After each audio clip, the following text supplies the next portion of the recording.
pertama ada pengertian muamalah. Arti muamalah dilihat dari segi bahasa merupakan akar kata dari bahasa Arab, yaitu amalah, yu'amilu, muamalaf, yang artinya tindakan atau perlakuan terhadap orang lain, hubungan kepentingan, dan saling melakukan atau saling menukar. Arti perbuatan muamalah adalah perbuatan yang melibatkan lebih dari satu orang yang berakibat timbulnya hak dan kewajiban. Berikut ada pengertian muamalah dari beberapa ahli dalam bidangnya masing-masing. Ada beberapa pengertian muamalah oleh para ahli dalam bidangnya masing-masing. Yang pertama, menurut seorang ahli bahasa Louis Makluf, pengertian muamalah adalah hukum-hukum syarak yang berkaitan dengan urusan dunia dan kehidupan manusia, seperti jual beli, perdagangan, dan lain sebagainya. Yang kedua, menurut Ahmad Ibrahim Bek, seorang ulama fikih menyatakan, muamalah adalah peraturan-peraturan mengenai tiap yang berhubungan dengan urusan dunia, seperti perdagangan dan semua mengenai kebendaan, perkawinan, talak, sanksi-sanksi, peradilan, dan yang berhubungan dengan manajemen perkantoran, baik umum ataupun khusus, yang telah ditetapkan dasar-dasarnya secara umum atau global dan terperinci untuk dijadikan petunjuk bagi manusia dalam bertukar manfaat di antara mereka. Yang ketiga, menurut Muhammad Yusuf Musa, seorang ahli fikih Indonesia, muamalah adalah peraturan-peraturan Allah yang harus diikuti dan ditaati dalam hidup bermasyarakat untuk menjaga kepentingan manusia. Namun, belakangan ini pengertian muamalah lebih banyak dipahami sebagai aturan-aturan Allah yang mengatur hubungan manusia dengan manusia dalam memperoleh dan mengembangkan harta benda, atau lebih tepatnya dapat dikatakan sebagai aturan Islam tentang kegiatan ekonomi yang dilakukan manusia. Dari beberapa pengertian tersebut, secara umum, muamalah dapat diartikan sebagai semua transaksi atau perjanjian yang dilakukan oleh manusia dalam hal tukar-menukar manfaat. Contoh muamalah dalam ekonomi Islam antara lain jual beli, sewa menyewa, utang piutang, kerjasama, perbankan, asuransi, dan lain sebagainya.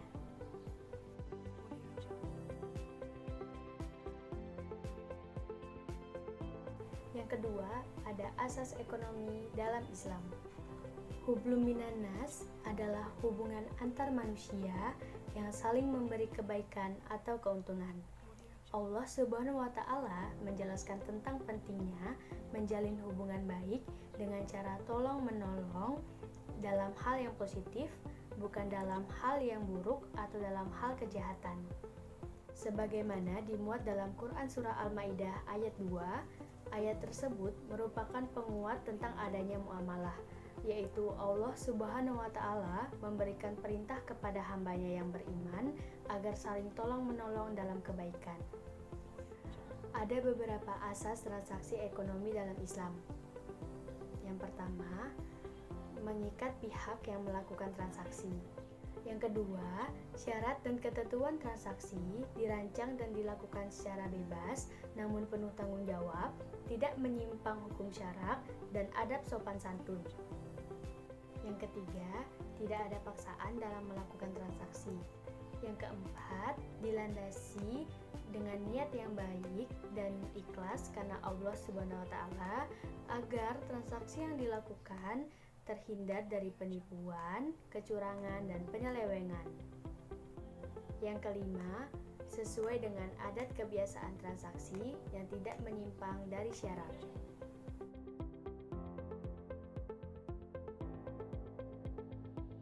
Yang ketiga, ada penerapan transaksi ekonomi Islam. Di sini terdapat macam-macam muamalah, yaitu yang pertama ada jual beli.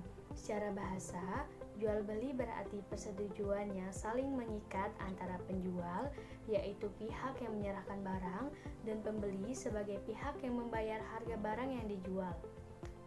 Dalam istilah bahasa Arab disebut dengan al-bay. Sedangkan makna secara istilah, jual beli adalah transaksi antara satu orang dengan orang lain berupa tukar-menukar suatu barang dengan barang lain atau uang berdasarkan tata cara atau akad yang sudah ditentukan. Dalam Islam, jual beli dijadikan sarana tolong-menolong kepada sesama manusia.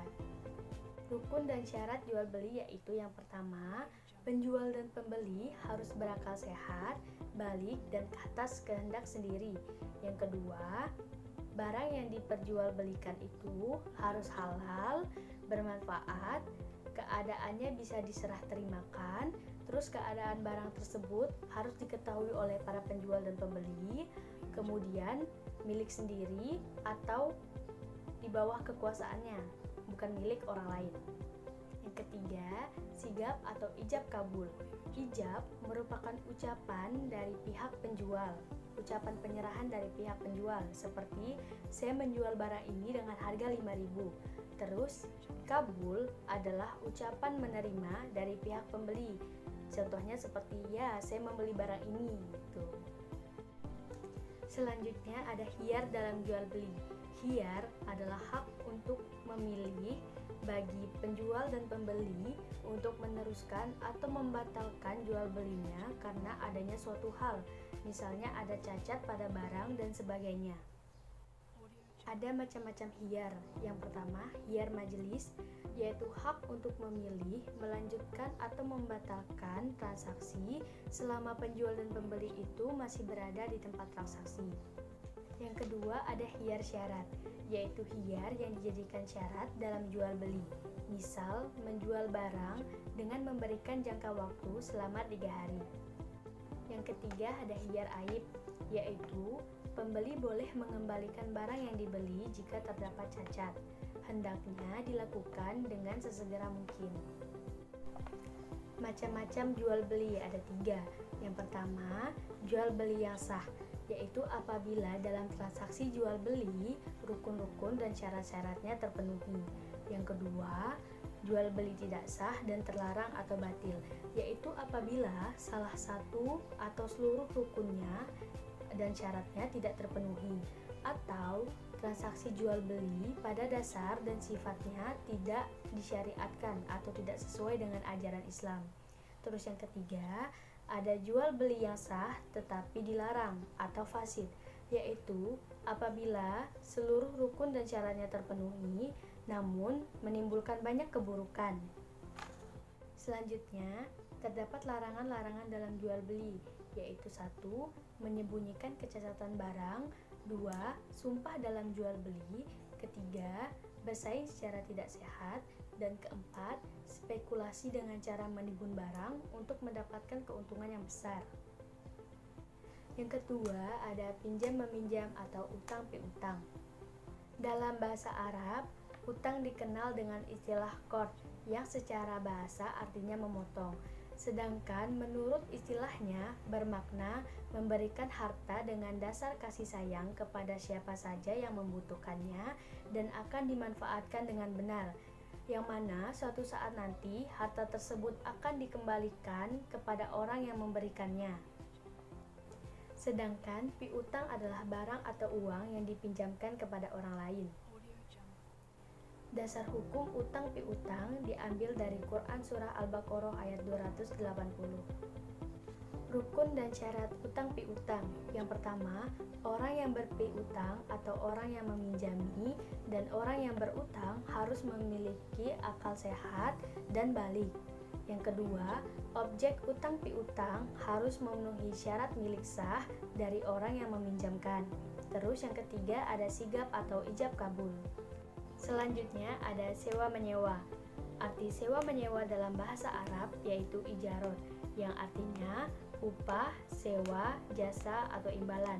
Sedangkan secara istilah, menurut para ulama, sewa menyewa memiliki pengertian sebagai berikut.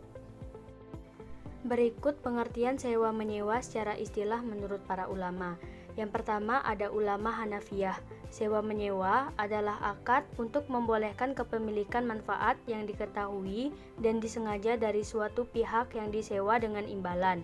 Yang kedua ada ulama Malikiyah. Sewa-menyewa adalah nama bagi akad-akad untuk kemanfaatan yang bersifat manusiawi dan untuk sebagian dapat dipindahkan. Yang ketiga, ada ulama Syafi'iyah, yaitu sewa-menyewa adalah akad terhadap manfaat yang diketahui dan disengaja, harta yang bersifat mubah dan dapat dipertukarkan dengan imbalan tertentu. Yang terakhir ada ulama Hambaliyah. Sewa-menyewa adalah akad terhadap manfaat harta benda yang bersifat mubah dalam periode waktu tertentu dengan suatu imbalan. Dapat kita simpulkan, sewa-menyewa adalah akad atas manfaat dengan imbalan. Orang yang menyewakan barang disebut mu'ajir. Orang yang menyewa barang disebut mustajir.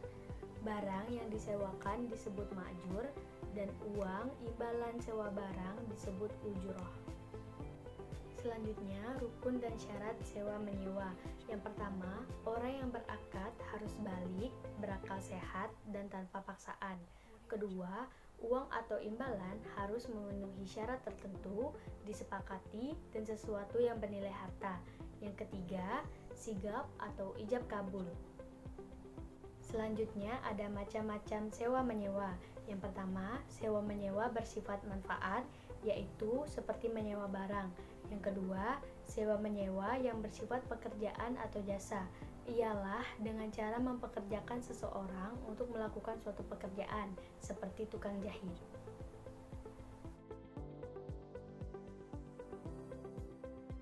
Selanjutnya ada kerjasama ekonomi Islam. Yang pertama ada Bank Islam. Bank Islam adalah bank yang tata cara beroperasinya didasarkan pada tata cara bermuamalah sesuai ajaran agama Islam dan berbeda dengan bank konvensional. Selanjutnya ada macam-macam riba.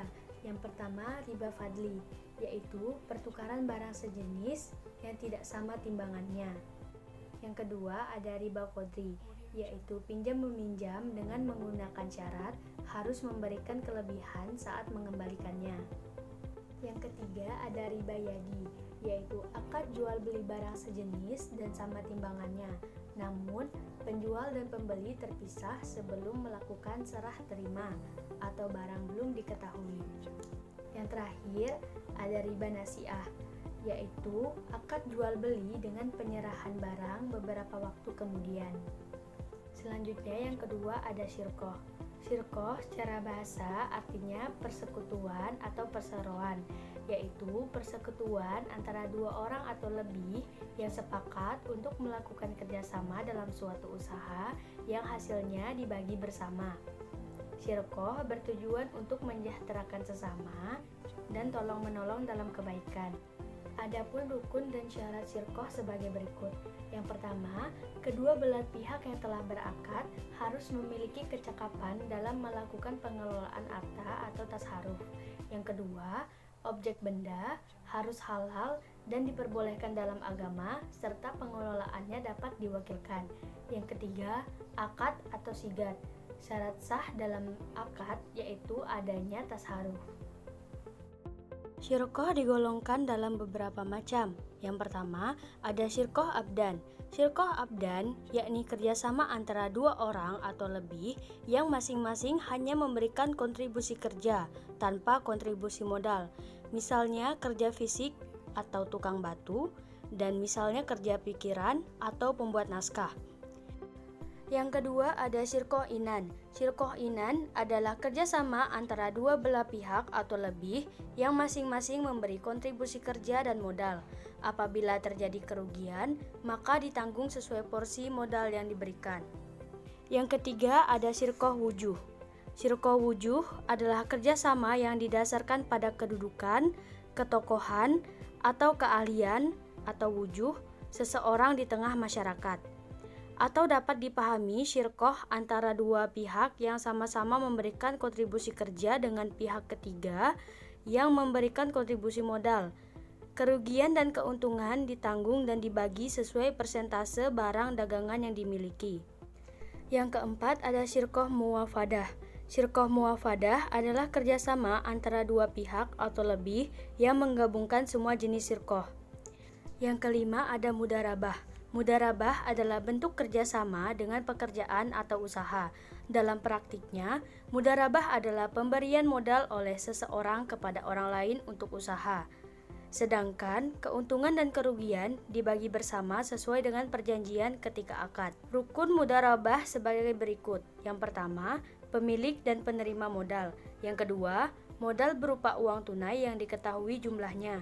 Yang ketiga, pekerjaan atau usaha. Hal-hal mengenai usaha atau pekerjaan seperti tempat waktu dan jenisnya harus jelas. Yang keempat, keuntungan, yaitu keuntungan dari pekerjaan yang dilakukan harus ditentukan besaran dan cara pembagiannya. Yang keenam, ada musaqah. Musaqah adalah bentuk kerjasama dalam bidang perkebunan, yaitu kerjasama antara pemilik dan penggarap kebun dengan perjanjian bagi hasil. Musaqah merupakan sebuah upaya untuk mengatasi kemiskinan dan pemerataan penghasilan. Rukun musaqah sebagai berikut. Yang pertama, pihak yang berakad. Dua pihak yang berakad harus memenuhi beberapa syarat, yaitu balik, berakal, dan merdeka. Yang kedua, masa perjanjian. Ditentukan menurut waktu kegiatan panen. Yang ketiga, hasil.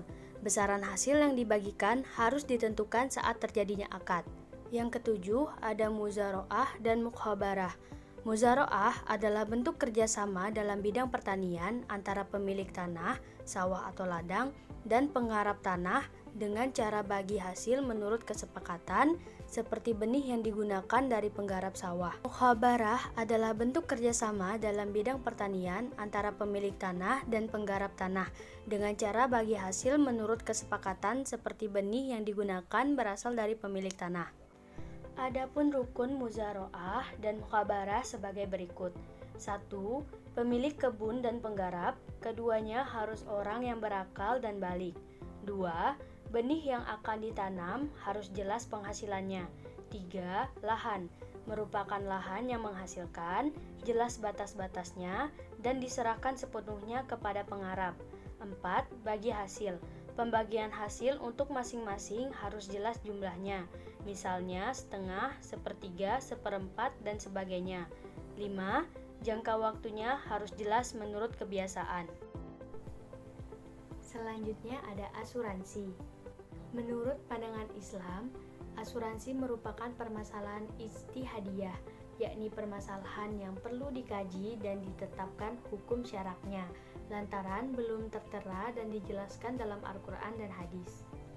Para ulama fikih sepakat bahwa asuransi Islam diperbolehkan dengan catatan cara kerjanya harus sesuai dengan ajaran Islam, harus ditegakkan dengan keadilan, harus dihilangkan unsur untung-untungan, rampasan hak dan kezaliman, serta bersih dari riba. Terdapat beberapa pendapat berkaitan dengan hukum asuransi sebagai berikut. Yang pertama, asuransi mubah. Alasan bagi golongan yang membolehkan asuransi diadakan sebagai berikut. Yang pertama, tidak ditemukan dalil Al-Quran dan hadis yang melarangnya. Yang kedua, terdapat kesepakatan antara kedua belah pihak. Yang ketiga, saling menguntungkan. Yang keempat, akad mudharabah, yaitu akad kerjasama bagi hasil antara pemegang polis dengan pihak perusahaan atas dasar untung rugi. Yang kelima, ada koperasi. Yang keenam, sama dengan sistem pensiun seperti taspen. Yang kedua, ada asuransi haram. Beberapa alasan bagi golongan yang mengharamkan asuransi sebagai berikut. 1. Sama dengan judi. 2. Mengandung ketidakjelasan dan ketidakpastian. 3. Mengandung riba. 4. Mengandung unsur eksploitasi karena pemegang polis yang tidak melanjutkan pembayaran uang preminya akan hilang. 5. Premi dari para pemegang polis diputar untuk praktik riba. 6. Menjadikan hidup dan mati manusia sebagai objek bisnis yang berarti mendahului takdir Allah Subhanahu wa Ta'ala. Yang ketiga, membolehkan asuransi yang bersifat sosial dan mengharamkan asuransi yang bersifat komersial. Yang keempat, syubhat, artinya ketidakjelasan atau kesamaran, sehingga masih sulit untuk mengetahui halal dan haram secara jelas. Salah satu asuransi yang cara kerjanya sesuai dengan syariat Islam adalah asuransi tolong-menolong. Sekian penjelasan materi dari saya tentang muamalah dan praktik ekonomi dalam Islam. Sekiranya ada salah kata atau salah pengucapan, saya mohon maaf. Sekian dan terima kasih. Wassalamualaikum warahmatullahi wabarakatuh.